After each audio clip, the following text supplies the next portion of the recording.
morning, everybody. It's Jean here. Jean Truelove from Truelove Quilts for You. I'm just looking outside. It is raining cats and dogs. Oh my goodness, I don't like the rain. Every time it rains, I get a little bit squirrely. Having lost our home in a flood, a flash flood. Every time it rains, I don't like the rain. I don't like the water. It is really coming down here, but we're nice and safe here in our little son's basement apartment. Things are moving along for our son slowly but surely in the house that we had lived in, that we lost in the tornado and the flooding. Again, the permits and the zoning and the insurance is taking so much longer, but we were over there trying to sort things out. He had some more trees taken down around the home because when the tornado hit our home back in September, there were so many trees down, dangerous, around the house. So he's had that taken down just the other day.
So that's all happening there. Oh, it's thunder.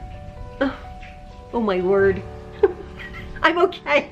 It's just like I get very, very nervous. Anyway, I wanted to finish up my Truelove Challenge quilt entries. I have 2 left. Now, I think I have 2 left. If any of you have sent me in a Truelove Challenge, I have tried very, very valiantly to keep everything in order and to address everybody's entrance that have sent me quilts.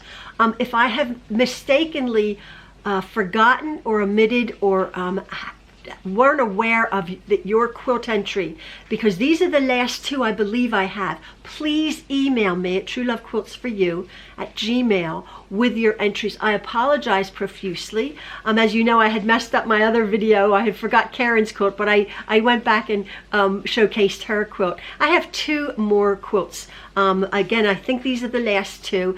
They're absolutely delightful, and the one I'm going to be talking about is very special to me. But before I get to that, I just wanted to let you know we've been a little bit nervous. Our one daughter-in-law, Brianna, and our 7th son, Francois, were expecting a little girl, Stella. Well, she had her baby Stella, 7 pounds, 14 ounces, but all was not well.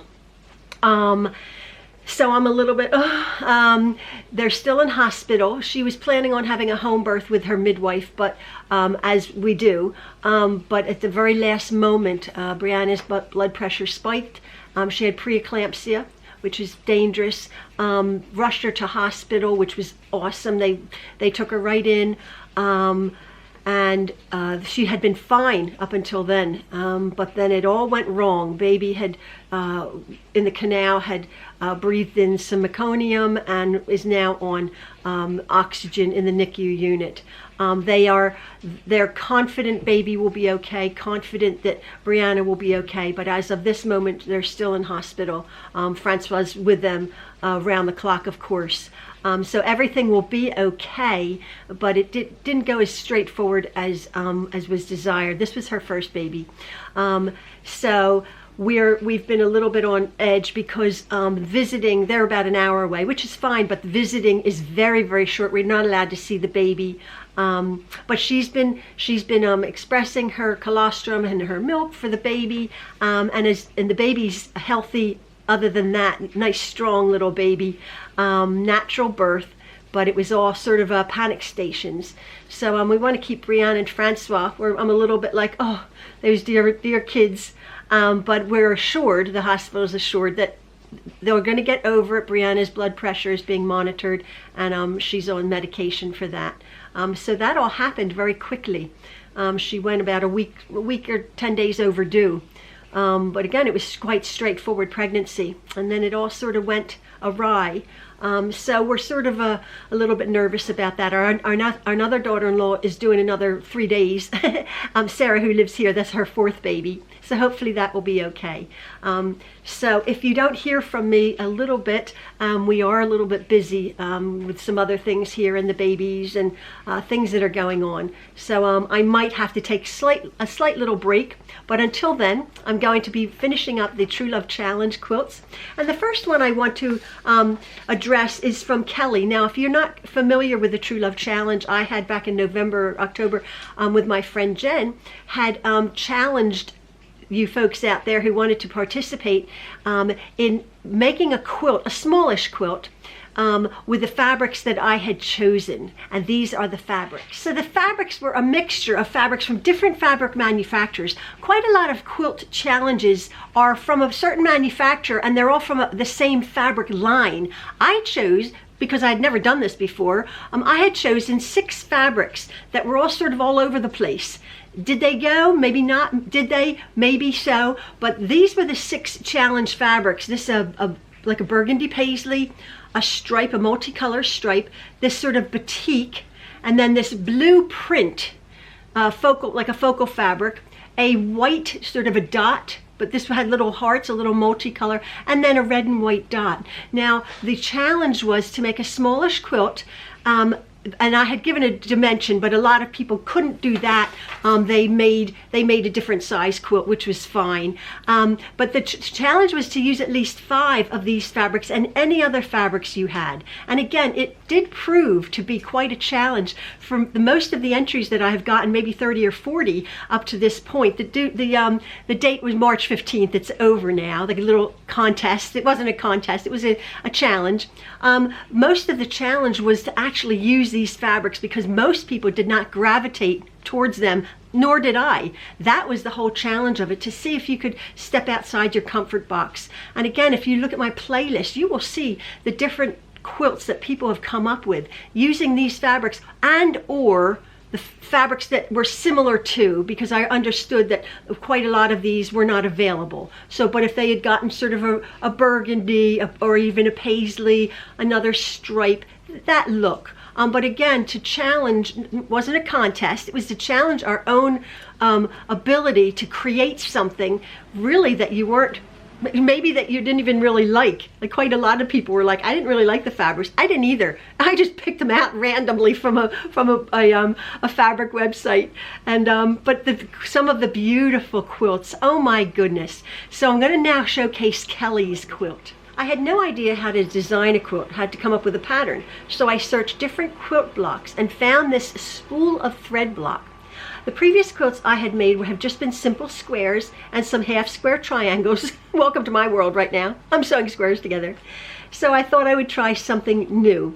I haven't yet free motion quilted a quilt yet, but I've been practicing. Instead, I took your advice and just did straight lines. Absolutely. Oh, sort of straight. Found it to be really good practice. I plan to keep this quilt as a wall hanging in my sewing room. I enjoyed the challenge of taking fabrics out of what I would have normally chosen and make something out of them. My husband is a pastor in West Virginia, and when your family suffered that horrific disaster, we put all of you in your area on our prayer list. How kind. Sweet Maxwell is never far from my thoughts, nor you as his mama. Oh, that's so kind. I have been blessed to be accepted as a friend to several autistic children, and don't take that privilege for granted. And that has allowed me a perspective, so to speak, on how to pray for him. That's so very kind. That's so very kind. That touches my heart. As a newbie, I have a question. Oh no. In one of the pics I sent, you will see that I have a small hole in a seam. I didn't find it until I was quilting that area. How in the world can I fix it? Or is that even possible? A tiny little hole. I had to search. It's tiny. So what you do, take a few little whip stitches and sew it together. Yeah, I mean, I wouldn't patch it. It's this big, right? So, but you want to fix it before it catches on something and gets bigger and rips. So just take a tiny, maybe one thread and take tiny little stitches and pull it together. I'm sure you can do it, Kelly. I enjoy every video and look forward to many more. Oh, thank you so much, Kelly. Kelly, your quilt is absolutely super. I love the spool of thread block and the way you use the challenge fabrics. It's just super. Thank you so much. And I'm sure your sewing room will look absolutely lovely with it hanging there. Pride of place. Here is Kelly's quilt.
Last but not least, this is a very special entry, and this is the last one I've done. This is from a girl named Tami. Tami, you know who you are. Actually, Tami and Jen and I and her son Colin were at a quilt show. Oh, how many years ago, Tami? 4, 5, 6 years ago?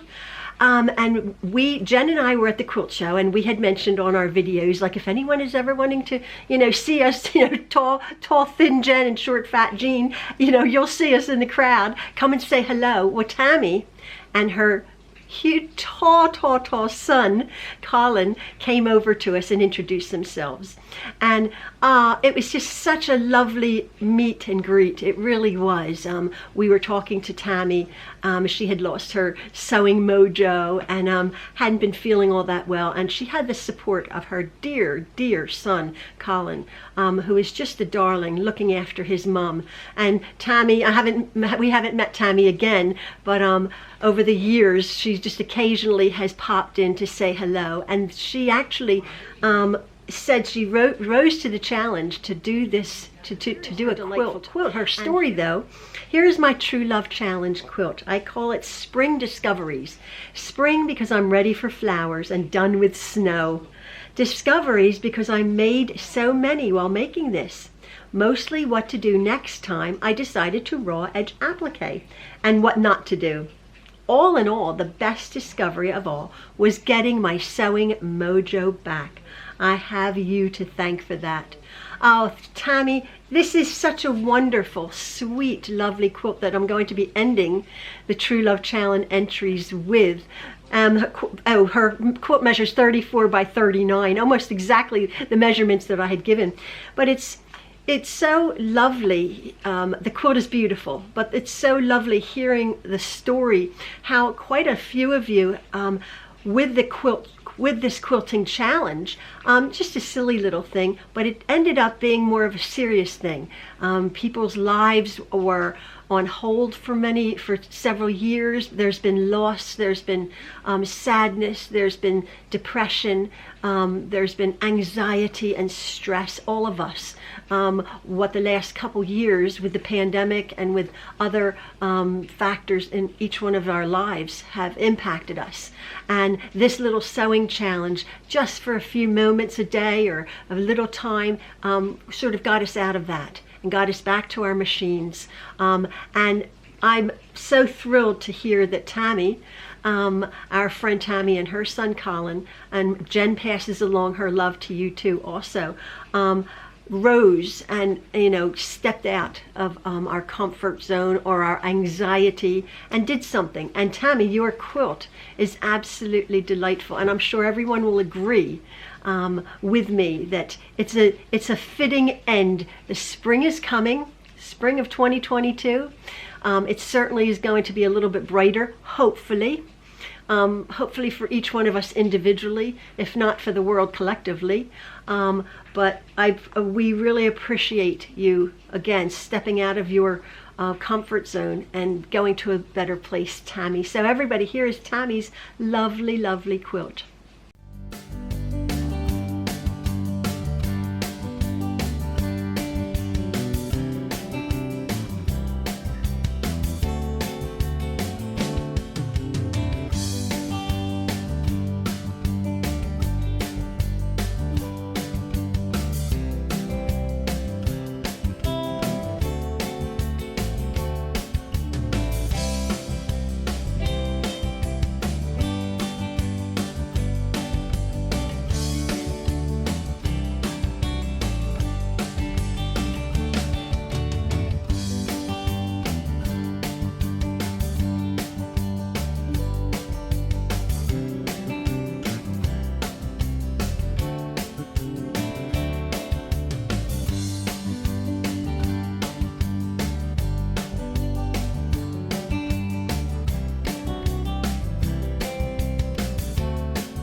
So that is it for the Truelove Challenge entries for this year. I don't know if I'm going to be doing it again.